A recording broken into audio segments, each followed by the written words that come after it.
just say Om Namo Bhagavate Vasudevaya. If you can repeat after me, please. Om Namo Bhagavate Om Namo Bhagavate Vasudevaya.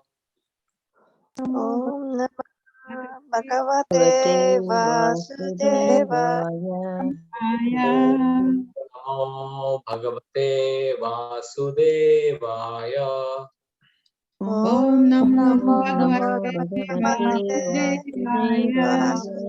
Vasudevaya. So I think we've already read the Sanskrit and we'll read the translation and purport by Srila Prabhupada. Translation: one day after finishing their morning duties by burning a sacrificial fire and offering a seat of esteem to Srila Suta Goswami, the great sages made inquiries with great respect about the following matters. Got it now? Yeah, got it. Thanks. Purport by His Divine Grace Srila Prabhupada. Morning is the best time to hold spiritual services. The great sages offered the speaker of the Bhagavatam an elevated seat of respect called Vyasasana, or the seat of Srila Vyasadeva. Sri Vyasadeva is the original spiritual preceptor for all men, and all other preceptors are considered to be his representatives. A representative is one who can exactly present the viewpoint of Srila Vyasadeva. Sri Vyasadeva impregnated the message of Bhagavatam onto Srila Sukadeva Goswami, and Sri Suta Goswami heard it from him, Sri Sukadeva Goswami. All bona fide representatives of Srila Vyasadeva in the chain of disciplic succession are to be understood to be Goswamis. These Goswami restrains all their senses and stick to the path made by the previous acharyas. The Goswamis do not deliver lectures on the Bhagavatam capriciously. Rather, they execute their services most carefully, following their predecessors who delivered the spiritual message unbroken to them. Those who listen to the Bhagavatam may put questions to the speaker in order to elicit the clear meaning. But this should not be done in a challenging spirit. I'm Kamalani. Welcome to. One must submit questions with a great regard for the speaker and the subject matter. This is also the way recommended in Bhagavad Gita. One must learn the transcendental subject by submissive oral reception from the right sources. Therefore, these sages address the speaker, Suta Goswami, with great respect. So we'll chant some prayers.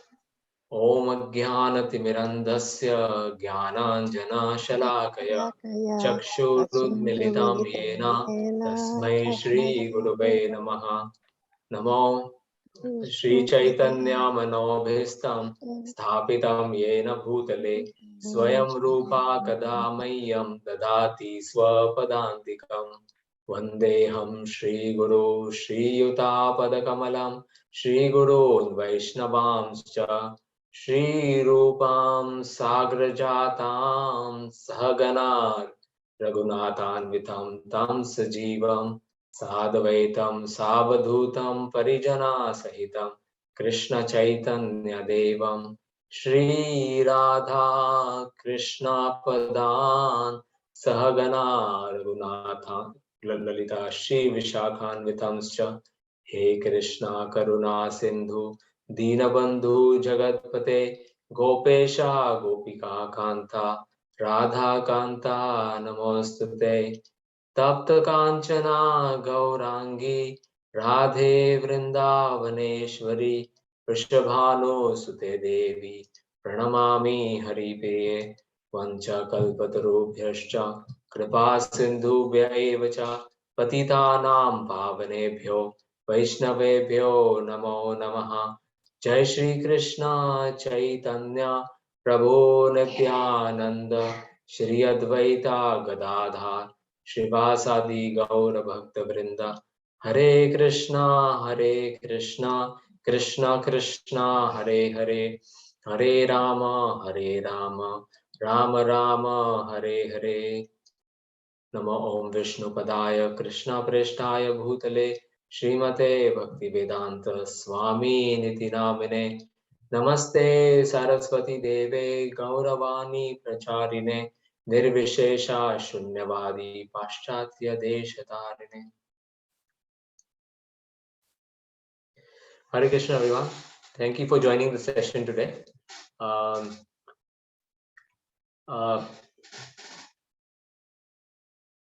these initial set of verses that we're hearing in Srimad Bhagavatam at the beginning, these are a set of very, very important verses where Srila Vyasadeva in the verse 1 itself, he's establishing the position of Krishna as the Supreme Personality of Godhead and the cause of all causes. And then he's laying out the importance of this Bhagavatam text. And then before the entire recitation the inquiries have started, will start from the sages. A very important topic is discussed in this verse, which is about offering respect. The Vedic culture emphasizes on in giving respect to others. That's one of the important culture of the Vedic society, and this is emphasized right at the beginning of Srimad Bhagavatam, stressing the importance of this. So first of all, Bhagavatam, person who's speaking Bhagavatam is offered this. The seat on which he speaks is called a Vyasasana. Vyasasana means that the person who's speaking Bhagavatam is a representative of Vyasadeva. So, and Vyasadeva is an incarnation of Krishna. So we are indirectly giving through the speaker of Bhagavatam, you're giving respect to Krishna and Srila Vyasadeva, and the person who's speaking Bhagavatam is representing Vyasadeva and the message of Bhagavatam in the line of disciplic succession. So that's why it's so important. This is a message in this verse. We will see a message both for the speaker as well as for the listener. So that's the amazing thing about this verse. We get to learn the culture of Bhagavatam, of the Vedic culture, through this verse, and that's emphasized here.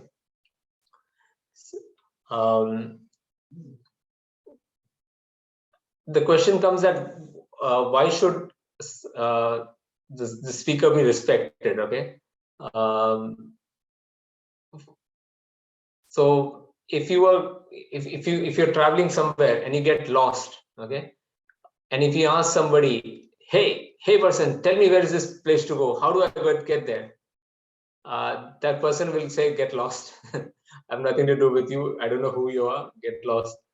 So even when we are asking in a normal day-to-day activity, when we want to ask someone where to go, if you're lost, we ask respectfully, excuse me, sir, or excuse me, madam, please can you tell me where is the way to go to, for example, some station. So even for a normal, ordinary thing, we give respect to the person who we are inquiring, because he's got some knowledge which we don't have, and that will help us. So that's an ordinary mundane activity. But when it comes to spiritual knowledge, where the speaker is giving us knowledge about Krishna and the culture of devotional service, that much more respect is to be given, because he's imparting the knowledge coming from disciplic succession and coming from Krishna. So that is a culture that is emphasized here.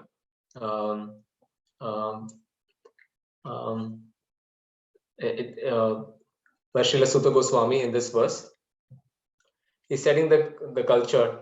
And you can also learn. So at this point, you may be listening, but as you develop your Krishna consciousness, you will be also in a position to speak about Srimad Bhagavatam to others, because that's the parampara system. So all of us, we are learning, and whatever we learn, we are imparting onto others.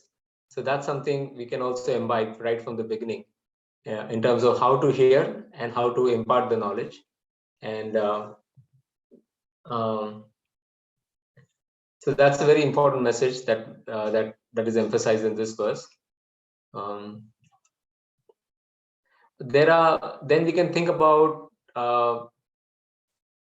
the respect is given in different scenarios, right?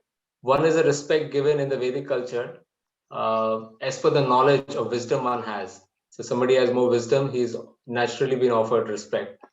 Then the respect is given by the age of a person. Somebody is older than us, like an older brother, older sister, parents, grandparents. Whoever is older, we are expected to give respect to that person because of their age. Then third scenario would be we are expected to give respect when somebody has a higher post, a bigger post. So one is expected to give respect because of the post one has. And lastly, one should give respect based on the relationship one has with the other person. So on that basis, respect is to be given. So this culture is continued, is emphasized in this verse again.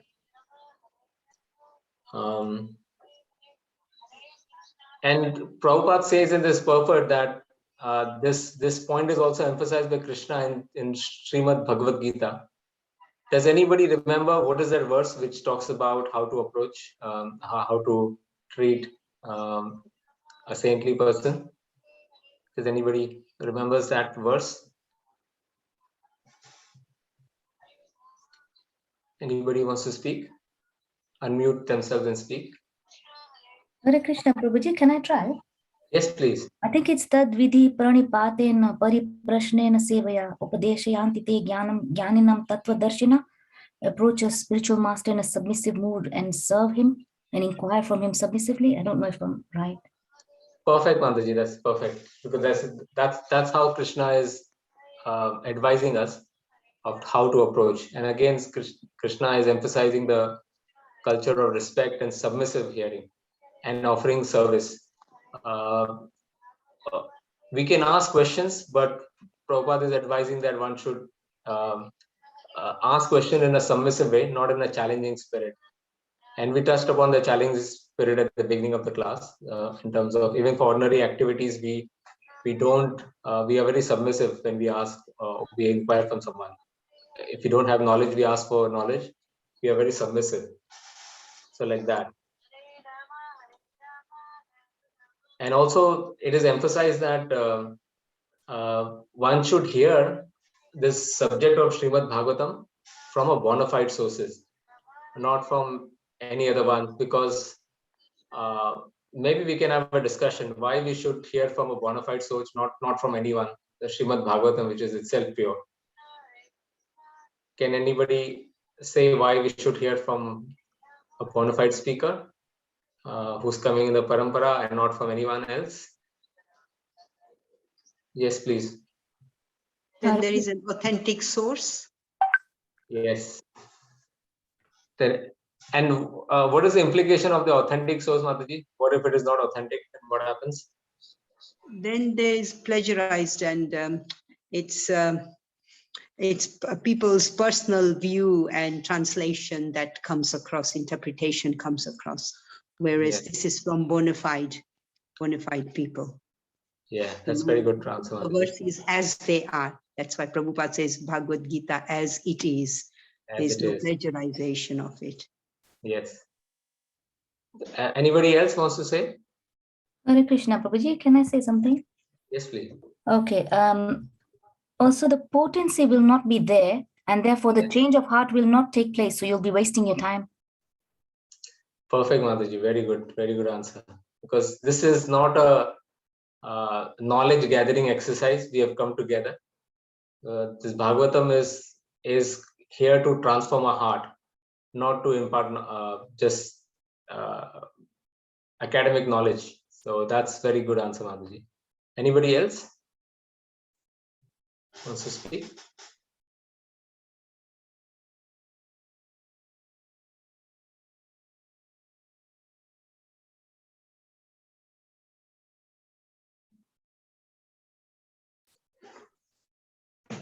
Yeah. So I think so that's very good answers, because this is where we will falter. First of all, we will not get the right knowledge. We'll get twisted knowledge. and it will not be accurate. And secondly, transformation of the heart will not take place, which is why we're here.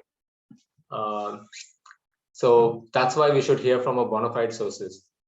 That's very, very essential. And the person who is a bona fide speaker, he will not speak. Prabhupada uses the word capriciously.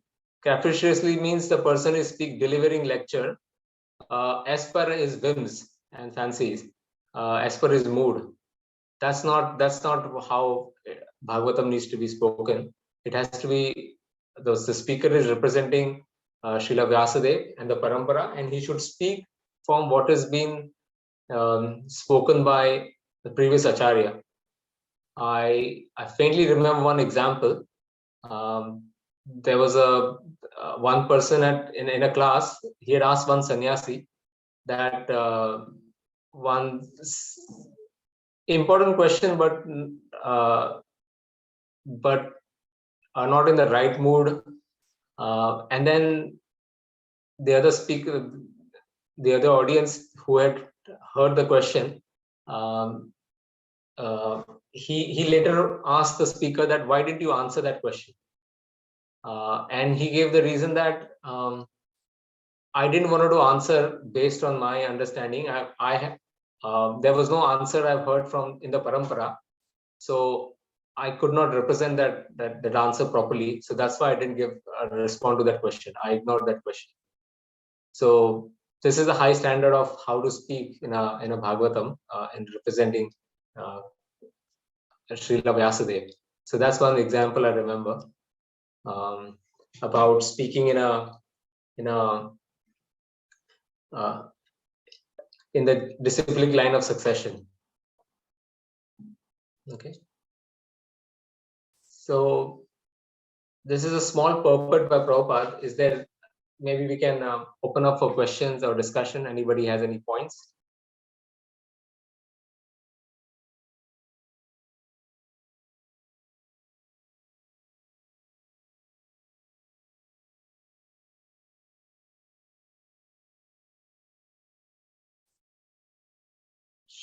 Does anybody have any questions? Otherwise, can you open up for questions?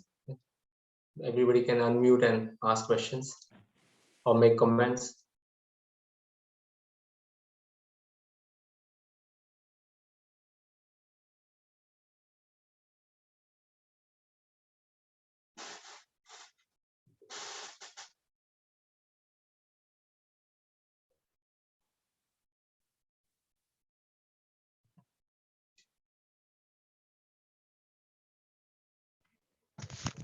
Hare Krishna, Prabhu. Hare Krishna, Prabhu. Just a question. I was wondering if you could elaborate on bona fide guru or spiritual master. That would be very good. Thank you. Hare Krishna. Hare Krishna, Prabhu. What's your name? Sorry, I couldn't see in your profile name. Sorry? Hitesh. Hitesh Prabhu. Hare Krishna, Prabhu. Thank you. Very nice question. So the question is, who is a bona fide representative? Because this is something you will hear again and again from Prabhupada's purport. So bona fide means somebody who is authentic and who's representing Srila Vyasadeva. But the question is that how is one considered a bona fide? Okay, and that answer is given right up at the beginning, that a representative who can exactly represent the viewpoint of Srila Vyasadeva is a bona fide representative. So that is the definition that Srila Prabhupada gives, that when we are representing, when we're speaking Bhagavatam, Bhagavad Gita, we need to represent, because we are reading from Prabhupada books, we need to represent Srila Prabhupada. And Prabhupada is representing Srila Vyasadeva. So that's how any speaker who's speaking is representing Srila Prabhupada, and he should refer to Prabhupada books when he's speaking, and also the previous acharyas to accurately present, to speak in a bona fide way. Does that answer your question, Hitesh Prabhu? Yes, Hare Krishna, that's clear. And the other, just to add on to the question, I was wondering, Yes. is there a need to be initiated in any way before being able to speak in such a way? I think to see in the temple there may be certain restrictions, certain rules, but in order to speak to anyone about Bhagavatam, there is no requirement for an initiation.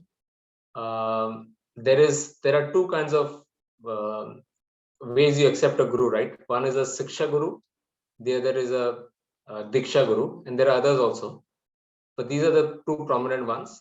So for you to represent Srila Prabhupada, you just have to repeat what Prabhupada has written in his book. Then you become a bona fide representative of Srila Prabhupada and the Bhagavatam. So initiation is not required to speak from Bhagavatam, but in a certain social context, somebody may put a condition that one has to be initiated to speak and all that. But as just an administrative thing. But for you to speak from Srimad Bhagavatam or Bhagavad Gita or Chaitanya Charitamrita, you don't need to be initiated. You have to first of all study the books of Srila Prabhupada and then repeat the words and represent Srila Prabhupada that way. So that will make you a bona fide speaker for Srimad Bhagavatam and the Vedic literature. Does that answer your question? Hare Krishna, yes, because the question was related to, obviously, if you want to go book distribution or you want to share the knowledge with somebody, you're not always initiated. And I just wanted to make sure that that wasn't doing some sort of uproar. Hare Krishna. Not at all, Prabhuji. All of us have been instructed by one spiritual, by great personality. Can anybody know who had instructed all of us and what is that instruction?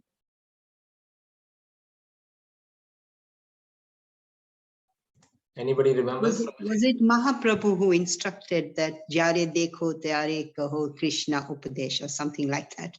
Yeah, perfect, Mataji, perfect.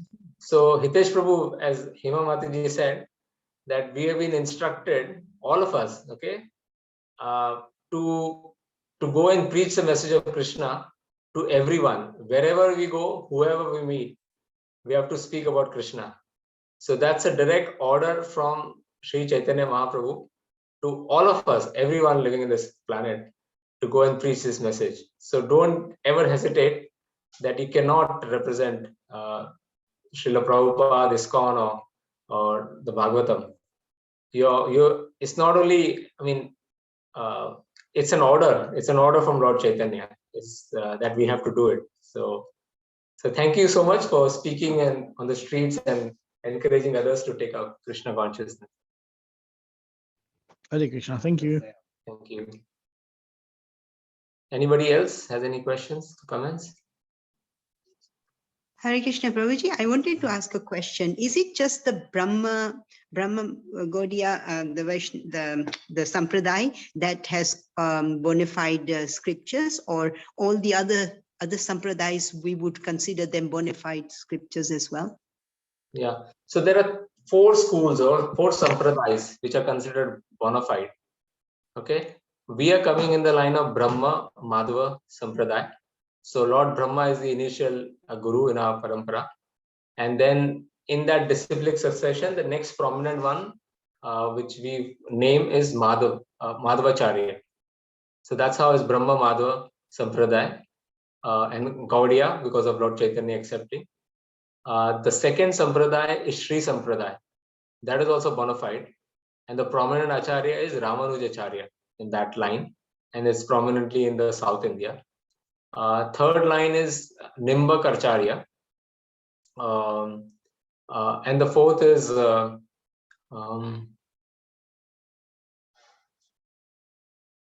Lord Shiva Rudra Sampradaya. So all of these 4 Sampradayas are bona fide Sampradaya. And they may have a different viewpoint of what is Krishna consciousness. We have a different viewpoint.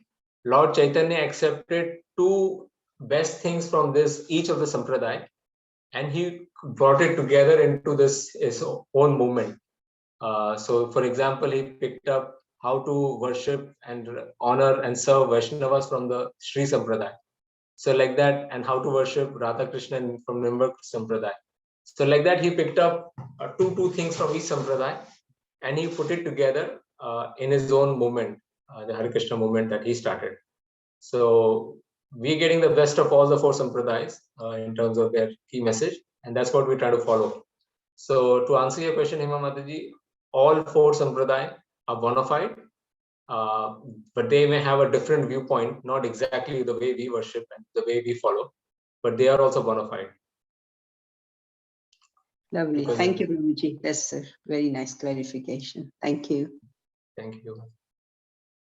Anybody has any question? Other question?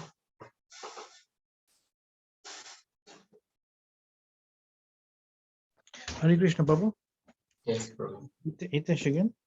Yes, Just Prabhu. taking on from this sampradaya, are there conflicts between the four sampradayas, in the sense that the ones who follow Shiva consider Shiva as the ultimate, whereas ones who follow Vaishnava consider Krishna the ultimate? Is there any sort of conflict such as that between these? Hare Krishna. Thank you, Hitesh Prabhu. Good question. All the four sampradayas are Vaishnava sampradaya. So even the Rudra sampradaya is also Vaishnava sampradaya. They consider Krishna as a supreme. So it's different from people who are Shaivites. Okay, the Shaivites are different. Okay, we are talking about the Vaishnava sampradaya, and all of these four sampradaya are Vaishnava sampradaya. So they all worship Krishna or Vishnu as a supreme. So there is no conflict. There could be conflict in understanding. For example, one sampradaya, like Sri Sampradaya, they worship Lakshmi Narayan. So that's their prominent. So if you go to India, South India and all, like the most prominent center for Sri Sampradaya is the Sri Rangam. So over there, Lord Vishnu is worshipped. So they will worship Lakshmi Narayan. But we, Gaudiya Vaishnava, we worship Radha and Krishna and Lord Chaitanya. So they may not worship Lord Chaitanya, but we worship. So like that, the differences are there. And the differences are even in the spiritual world, there is differences, right? Look at Krishna and Balram. Krishna wants to support Arjun and Yudhishthira Maharaj. But Balram says, I actually want to support Duryodhana, the opposite side. So these differences are there, but these are transcendental differences, not at a material level. So differences is not a problem. Okay. We have given an understanding which is coming from Lord Chaitanya and Srila Prabhupada, and we are following that, and we have full faith in that, absolute faith in that, what Prabhupada has given us. And they are following what they have heard from their gurus, their spiritual master, with full faith. So there is no conflict as such. There can be a different understanding, but there is no conflict as such. Is that okay, Hitesh? Yes, thank you, Hare Krishna. Hare You Krishna. well, thank you.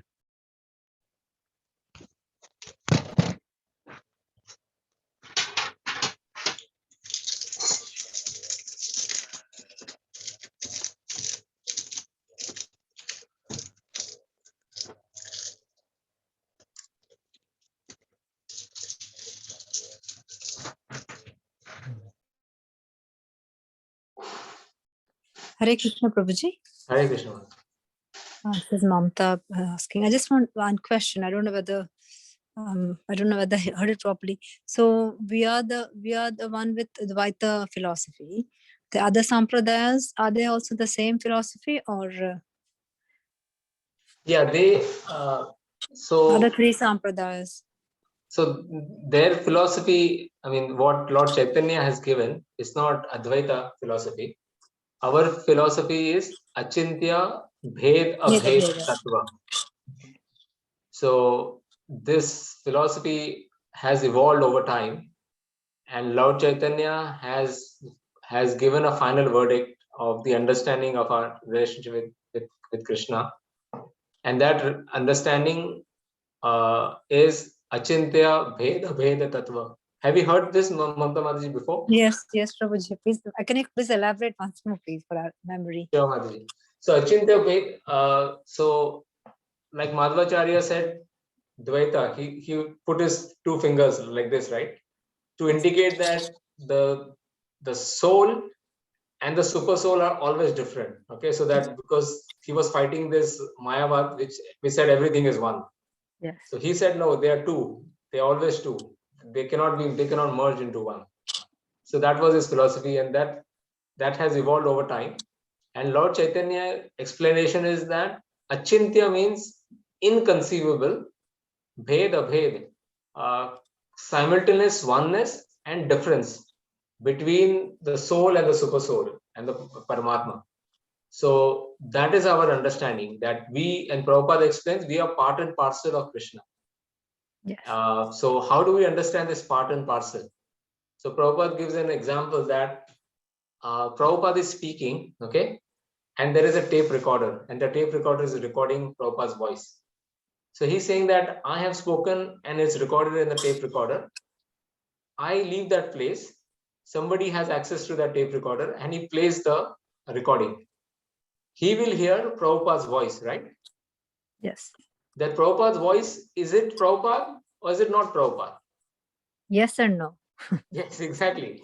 So this is the example that Prabhupada gives, that there is simultaneous oneness and difference. It is Prabhupada, but at the same time, Prabhupada is not there, because Prabhupada will not answer your question if you ask him.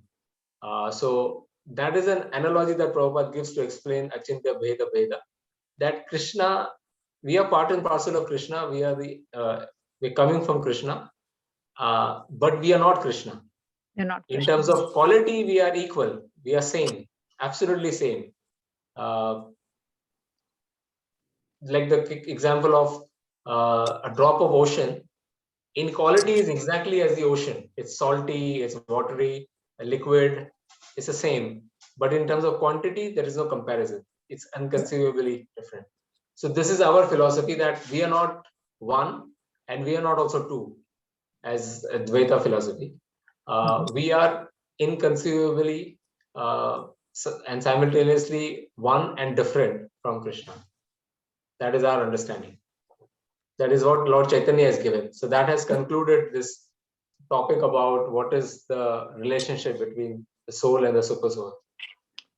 So what about the other Vaishnavas, like the other Sri Parampara, and they also follow the same thing or not?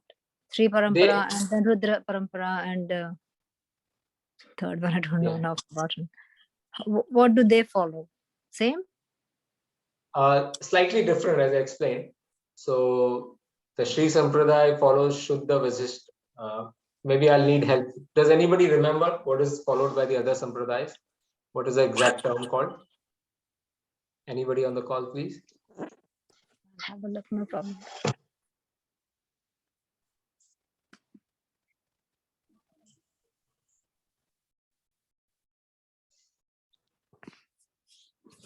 So I'll look it up, no problem, Prabhuji. I was just, you made me understand. So there is a difference. That's all I wanted to know. Yes. No, there is some difference between Chaitanya Mahaprabhu's parampara and the other three paramparas. Yes. I mean, we're not talking about Maya. So Mayavadis are not in these paramparas at all. That's right. That's right. Prabhuji, the difference in the different paramparas is not in the philosophy, it's in the mood. Yeah. Thank you, Prabhuji. Shailesh Prabhu, right? Yes, Prabhu. Yeah. So I'm just reading from the internet now. So this is the ISKCON Desire Tree. Can you see my screen? Yes, Prabhuji. So this is the Tattva. So their Tattva is Madhvacharya Shuddha Dvaita Vad. Purified dualism. So dualism, right? Two. The soul and the super soul is different. And in the same parampara, Lord Chaitanya came and he gave Achintya Bheda Bheda Tattva. Inconceivable oneness and difference. Then in the Sri Sampradaya, it is Vishishta Advaitavad, specific monism was the philosophy. Tattva. In a Shiva Sampradaya, it is Shuddha Advaitavad, purified monism. And in Kumar Sampradaya, Dvaita Advaitavad, monism and dualism. So that's how it is explained regarding the four Sampradayas. But the final conclusion is given by Lord Chaitanya, because that reconciles all other philosophies into this. Thank you, Prabhuji. Thank you so Thank you, much. Mataji. Good question.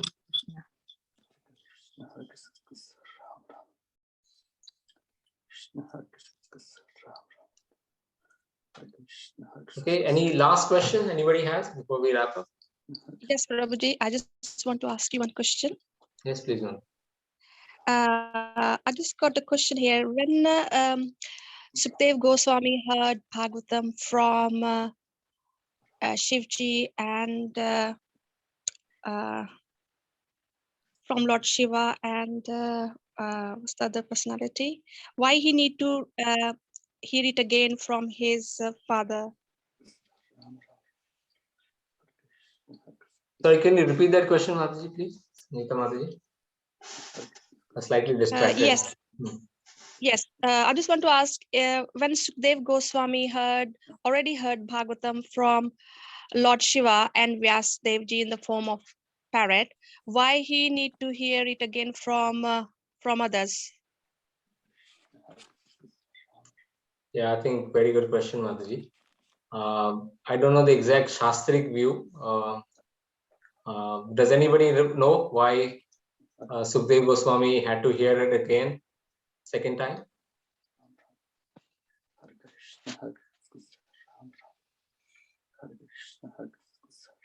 Was it so that it could be revealed to the rest of humanity? Yeah, good. I think it's a very good logical answer, Mataji. But I was looking for any Shastric view of why it happened.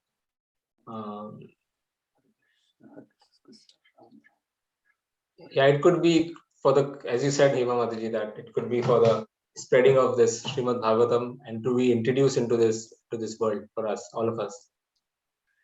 It's like Bhagavad Gita was heard by the sun god, but it had to be repeated. One, because it was lost, and secondly, because the rest of humanity needed to hear it as well, to be revealed to the rest of the. Yes.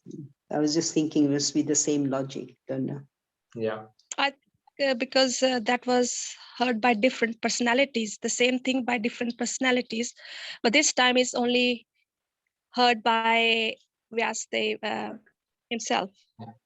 Yeah, I think one point I just want to make, Sunita Mataji, is that Bhagavatam is not fixed set of stories. Okay, Bhagavatam is the realization of the different devotees about Krishna and his devotees, and they're speaking about that. So what the Bhagavatam in the spiritual world will be very different from the Bhagavatam that we are reading. Obviously, the content is the same, the topic is the same, but the content will be very much different. So the stories are added or removed based on the realization of the speaker. So we can hear Bhagavatam again and again, and every time it could be different based on the realization of the speaker. So that is one understanding I have, that the Bhagavatam story that Srila Vyasadeva narrated is the same, but different additional content is added to that, basically. So you're that according to their own experiences, what they actually experience in their life. So they recited Bhagavatam from their point of view. Yeah, their realization about Krishna and his devotees. So based on their realization, they are speaking. But the message and the content, the message is the same. The conclusion is the same. But like, for example, we can add one story and there could be 3 other stories related to that. A person could add that and add it to his. So the Bhagavatam that we are reading is the one that Suta Goswami spoke. And that's why if you see the beginning, it is Suta Goswami who's speaking. That is what Srila Vyasadeva wrote it down in the book form. Not the one that he spoke to Sukadeva Goswami. It is the one that Suta Goswami spoke to the sages. And that's the version that is written down, and that is what we're hearing right now. Oh, it's good to know that actually what we are reading. Thank you, Prabhuji. Yes. Thank you very much. Hare Krishna. Hare Krishna, Mataji. Thank you. Thank you. Should we end now? Devaki Mataji? Sorry if I got your name right. Hare Krishna, Prabhuji. Yes, we can end the session if there's no more questions now. Thank you so much, Prabhuji. It was a wonderful class. Yeah, thank you so much. I didn't get much time to prepare for this. I just got to know 1 hour before that I need to speak on here. So my apologies if it was not inspiring you enough. But thank you so much for patiently listening and giving your association to me. Hare Krishna. Hare Krishna, wonderful class. Hare Krishna. Thank you so much. Thank you. Hare Krishna. Thank you. Hare Krishna. Thank you. Hare Krishna. Hare Krishna. Thank you, Prabhuji. Krishna. Pitanam Pavane. Thank you.